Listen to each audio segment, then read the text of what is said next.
Bismillahirrahmanirrahim. Allahümme a'inna ala zikrike ve şükrike ve hüsni ibadetike.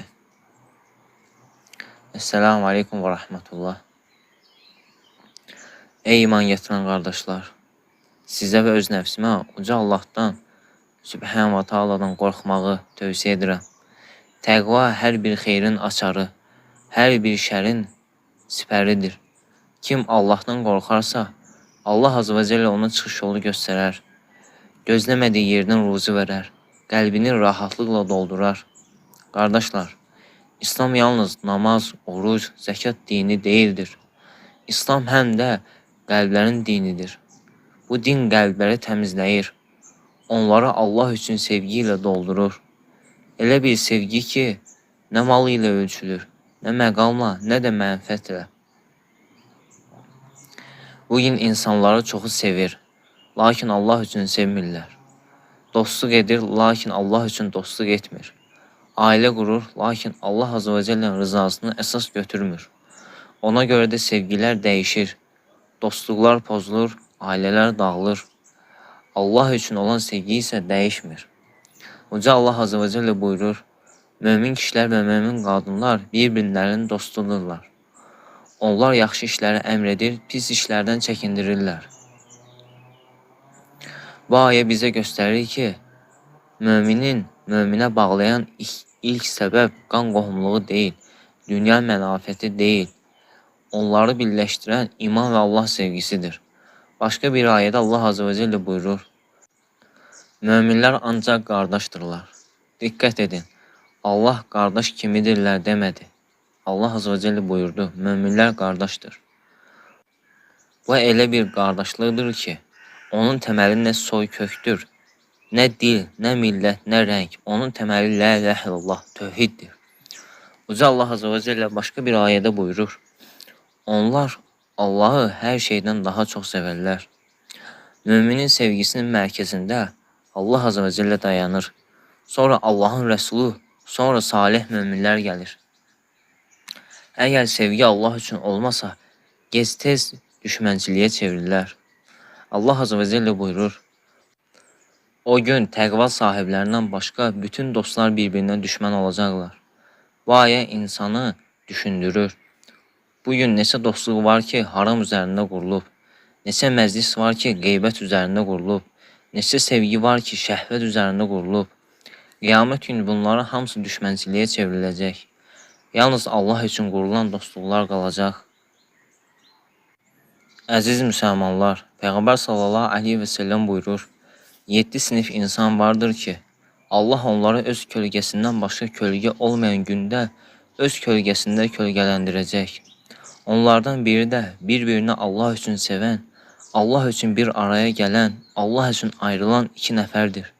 Fikirləşin, onların çox ibadət etdikləri zikr olunmadı, çox sədəqə verdikləri zikr olunmadı. Sadəcə Allah üçün bir-birlərini sevdikləri zikr olundu. Bu isə Allah yanında bu əməlin necə böyük olduğunu göstərir. Başqa bir hədisdə isə Rasulullah sallallahu aleyhi və səlləm buyurur, Allah Azze və Celle buyurur, mənim əzəmətim üçün, bir-birini sevənlər üçün nurdan minbərlər vardır. Peyğəmbərlər və şəhidlər belə onlara qibtə edirlər. Sübhanallah, elə bir sevgi ki, Peyğəmbərlər və şəhidlər onun savabına qibtə edirlər. Başqa bir hədisdə isə buyurulur, kim qardaşını Allah üçün sevərsə, ona bunu bildirsin. Sələf bu hədisə əməl edirdi. Onlar bir-birlərini deyərdilər, mən səni Allah üçün sevirəm. Çünki bu söz qəlbləri birləşdirir, kini və həsədi aradan aparır. Ənəs ibn Malik radiyallahu anh rəvayət edir ki, bir nəfər Peyğəmbərin sallallahu aleyhi və səlləm yanında oturmuşdu. Başqa bir kişi oradan keçdi. Oturan şəxs dedi, ey Allahın Rəsulu, mən bu şəxsi Allah üçün sevirəm. Peyğəmbər sallallahu aleyhi və səlləm buyurdu, ona bunu bildirdinmi? Dedi, xeyr. Buyurdu, get ona xəbər ver. Bu hadisə bizə öyrətir ki, Allah üçün sevgi gizli hiss olaraq qalmasın. Salih qardaşına bildirsin ki, məhəbbəti artırsın. Ey Allahın qulları, Allah üçün sevginin ən gözəl nümunələrini bizə Rasulullah sallallahu aleyhi ve sellemin sahabələri göstərmişlər. Onlar bir-birinə nə dünya üçün sevirdilər, nə malı üçün, nə də məqam üçün. Onların sevgisinin təməli iman idi. Əbu Bəkir Əs-Siddiq radiyallahu ilə Ömər ibn Xattab radiyallahu arasında bəzən fikir ayrılığı olardı. Lakin bu qəlblərindəki sevgini azaltmazdı. Çünki onların məqsədi nəfs deyil, haqq idi. Haqq bəlli olduğunda dərhal ona qayıdar, qardaşlıqlarını qoruyardılar. Əli ibn Əbi Talib radiyallahu buyurdu, qardaşların ən xeyirlisi sənə haqqı göstərən, eyiblərini gizlətməyən və səni axirətdə hazırlayandır. Bugün isə insanlar elə dost axtarırlar ki, onlar günah edəndə dəstəkləsin, halbuki həqiqi dost səni cənnətə aparandır. Əziz möminlər, Rasulullah sallallahu aleyhi ve sellem buyurdu, mömin üçün bina kimidir. Onun bir hissəsi digər hissəsini möhkəmləndirməlidir. Sonra Peyğəmbər sallallahu aleyhi ve sellem barmaqlarını bir-birinə kəsirdi. Bu hədisi isə bizə öyrətir ki, mömin qardaşının zəifliyindən istifadə etməz. Ona ayağa qaldırar, dua edər, nəsihət edər, sıxıntısını yüngülləşdirər. Abdullah ibn Məsud radiyallahu anh buyurdu, İnsan salih qardaşı ilə birlikdə olduqda xeyirdən pay alar. Pis insanla oturduğunda isə fərqinə varmadan qəlbi xəstələnər. Ona görə də sələf deyirdi, dostunu seçməzdən əvvəl onun namazına, əxlaqına və sünnəyə bağlılığına bax. Qardaşlar, Allah üçün sevginin ən gözəl təzahür etdiyi yerlərinin biri də ailədir. İnsan zövcəsinin yalnız gözəlliyinə, malına və dünyada rahatlığına görə deyil, Allahın dinini birlikdə yaşamaq üçün sevməlidir. Allah azə və cəllə buyurur, onlarla gözəl davranın. Rasulullah sallallahu aleyhi ve sellem buyurdu, sizin ən xeyirliniz ailəsinə qarşı ən xeyirli olanınızdır. Mən də ailəmə qarşı sizin ən xeyirli olanınızam. Deməli, zövcəni Allah üçün sevmək, yalnız səni sevirəm demək deyildir. Onun əlindən tutub namaza oyatmaqdır, Quran oxumağa təşviq etməkdir, səbir göstərməkdir, qüsurlarını örtməkdir, xətasını bağışlamaqdır. Onun cənnəti getməsini özündən əvvəl istəməkdir. Əgər ər-arvad bir-birini Allah üçün sevərsə, evləri dünya evi olmaqdan çıxar, ibadət məkanına çevrilər. Həsən Bəsri rahimehullah demişdir, dünya əhli dünya üçün bir-birini sevər, dünya bitdikdə sevgilər də bitər. Axirət əhli isə Allah üçün sevər, onları sevgisi cənnətdə də davam edər. Füdeyl ibn İyad rahimehullah deyirdi, əgər bir qardaşını Allah üçün sevirsənsə, onun üçün gizlində dua etməyi unutma. Çünki sevginin doğruluğunun əlamətlərindən biri budur.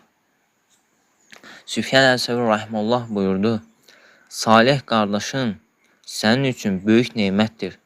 Çünki o sənə dünya üçün deyil, axirət üçün fayda verər.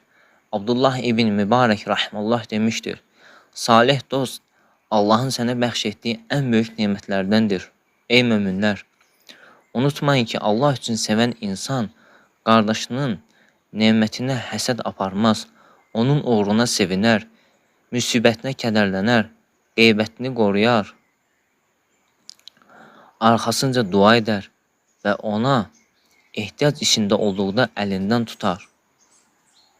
Məhz buna görə sələflər deyirdi, qardaşını Allah üçün sevən, onun eybini axtarmaz, eybini örtər, onu günahı aparmaz, günahdan çəkindirər.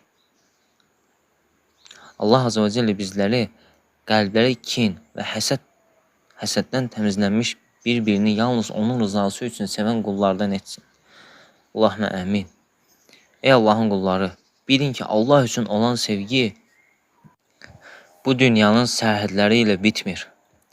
Onun bəhrəsi qəbirdə də vardır, məhşərdə də vardır, Sırat körpüsündə də vardır, cənnətdə də vardır. Uca Allah azə və cəllə buyurur, bugün yaxın dostlar bir-birinə düşməndirlər, yalnız müttəqilər istisnadır. Ey müsəlman, bugün kiminlə oturursan, Kimə qəlb bağlayırsan, kiminlə dostluq edirsən, sabah qiyamət gün onunla birlikdə olacaqsan. Rasulullah sallallahu aleyhi və səlləm buyurmuşdur, İnsan sevdiyi ilə birlikdədir.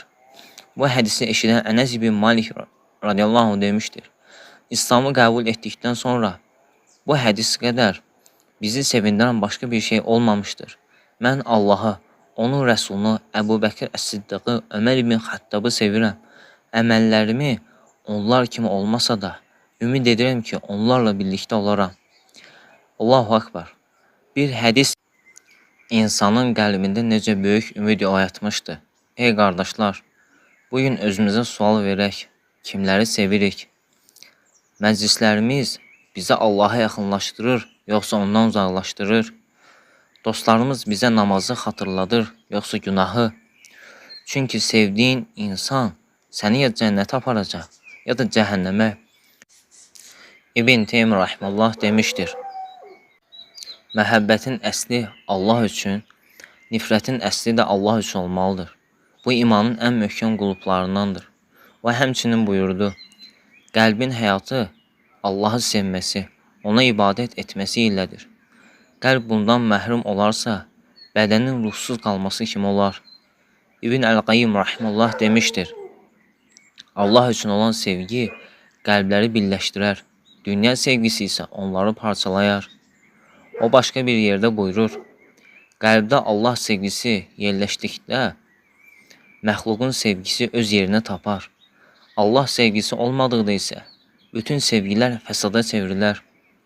Əbdurrahman Əs-Səid rahimehullah belə buyurdu, möminlərin bir-birinə sevməsi dinin ən böyük nemətlərindəndir.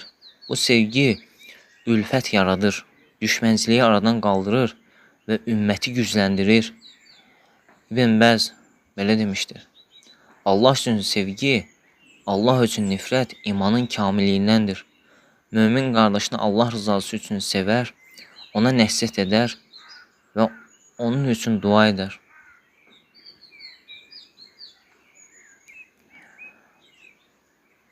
Salih Əl-Hüseyn belə buyurdu, əgər bir qardaşını Allah üçün sevirsənsə, ona haqqı üzərində sabit qalmağa kömək et. Çünki sevginin səmərəsi yalnız sözlə deyil, əməllə görünür. Əl-Fəvzən buyurmuşdur, möminlər arasındakı sevgi ümmətin gücüdür. Düşmənlərin arzuladığı ilk şey isə bu sevgini və birliyi aradan qaldırmaqdır. Ey möminlər, müşriklər də sevər, kafirlər də sevər. Lakin onun sevgisi nəfsə, şəhvətə, mala, mənsəbə, mənfətə bağlıdır. Mömin isə Allahı sevər, sonra Allahı sevdiyini sevər. Allahı razı qaldığına razı qalar, Allahın qəzəlləndiyinə uzaq durar. Buna görə də o sevgisi dəyişməz. Əgər qardaşı kasıblaşsa, sevgisi azalmaz, xəstələnsə onu tərk etməz, günaha düşsə, onu tənha qoymaz, nəsihət edər. Uzaqlaşsa, onun üçün dua edər. Çünki o bilir ki, Allah üçün qurulan bağ dünyanın bağlarından daha möhkəmdir.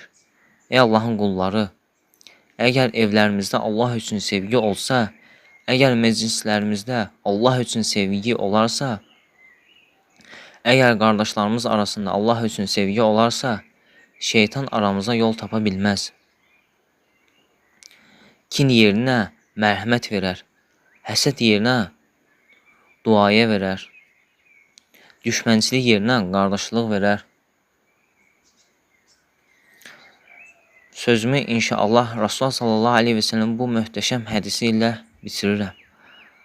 Allah təbarək və teala buyurur, mənim əzəmətim üçün bir-birini sevənlər hardadır? Bugün onlar öz kölgəmdə kölgələndirəcəyəm. Bugün mənim kölgəmdən başqa heç bir kölgə yoxdur. Ey Allahım, qəlblərimizi öz dini üzərində birləşdir. Bizə səni sevməyi, səni sevənləri sevməyi və bizi sənin sevgisinə yaxınlaşdıracaq əməlləri sevməyi nəsib et. Ey Allahım, qəlblərimizi kindən, həsəddən, nifaqdan, düşmənçiliyi çıxar. Bizləri bir-birini yalnız sənin rızan üçün sevən qullardan et. Allahümə əlif beynə qulubunə və əsl zətə beynə və əhdinə süləhə bəs sələ. Esselahu ala nebina Muhammedin ve ala alihi ve sehbi ecmain. Velhamdülillahi Rabbil alemin.